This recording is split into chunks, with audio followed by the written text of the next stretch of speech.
26 ستمبر خزانے کی کنجی، افسیوں کا خط اس کا پہلا باب 2 سے 3 آیت، یوحنا کی انجیل اس کا 15واں باب 1 سے 10 تک۔ یسوع مسیح میں رہتے ہوئے ایک ایماندار کے تمام تر وسائل اس کی روحانی برکات ہیں۔ افسیوں کا خط اس کا پہلا باب اور 3 آیت۔ مسیح یسوع ایک ایماندار کی زندگی ہے اور وہ اسے اس کی ضرورت کی ہر ایک چیز مہیا کرتا ہے۔ نجات سے پہلے ہم انفرادی طور پر آدم میں تھے، لیکن نجات کے بعد ہم یسوع مسیح میں ہیں۔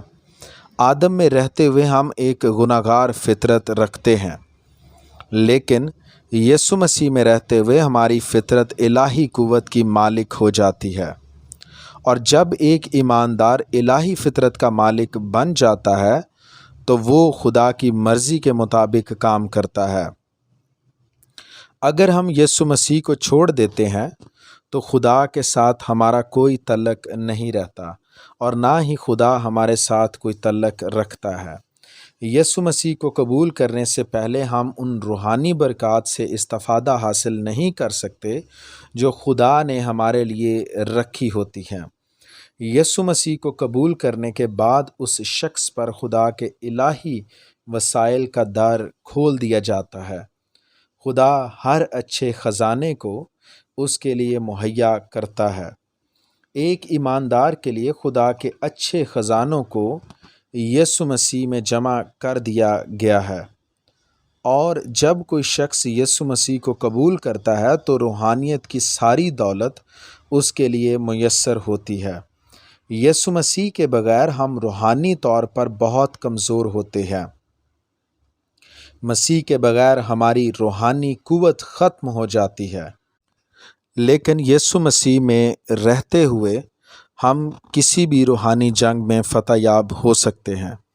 اگر ایک ایماندار کو روحانی فتح یابی حاصل کرنی ہے تو اسے روحانی ہتھیاروں پر انحصار کرنا ہوگا۔ یسوع مسیح نے ایمانداروں کو تعلیم دی کہ میں انگور کا درخت ہوں، تم ڈھالیاں ہو۔ جو مجھ میں قائم رہتا ہے اور میں اس میں، وہی بہت پھل لاتا ہے، کیونکہ مجھ سے جدا ہو کر تم کچھ نہیں کر سکتے۔ یوحنا کی انجیل اس کا 15واں باب اور 5 آیت۔ پالوس رسول کو اپنے روحانی وسائل کا بخوبی علم تھا، اس لیے وہ کہتا ہے کہ جو مجھے طاقت بخشتا ہے اس میں سب کچھ کر سکتا ہوں۔ فلپیوں کا خط اس کا 4 باب اور 13 آیت۔ یسوع مسیح میں ہماری وہی جگہ ہے جو مسیح کی ہے، ہمارا مقام وہی ہے جو مسیح کا ہے، وہ سب جو مسیح کا ہے ہمارا ہے۔ یہ دو الفاظ مسیح میں ایک ایماندار کے لیے خدا کے الہی خزانوں کا در کھول دیتے ہیں۔ میں انگور کا درخت ہوں، تم ڈالیاں ہو۔ جو مجھ میں قائم رہتا ہے اور میں اس میں، وہی بہت پھل لاتا ہے، کیونکہ مجھ سے جدا ہو کر تم کچھ نہیں کر سکتے۔ یوحنا کی انجیل اس کا 15واں باب اور 5 آیت۔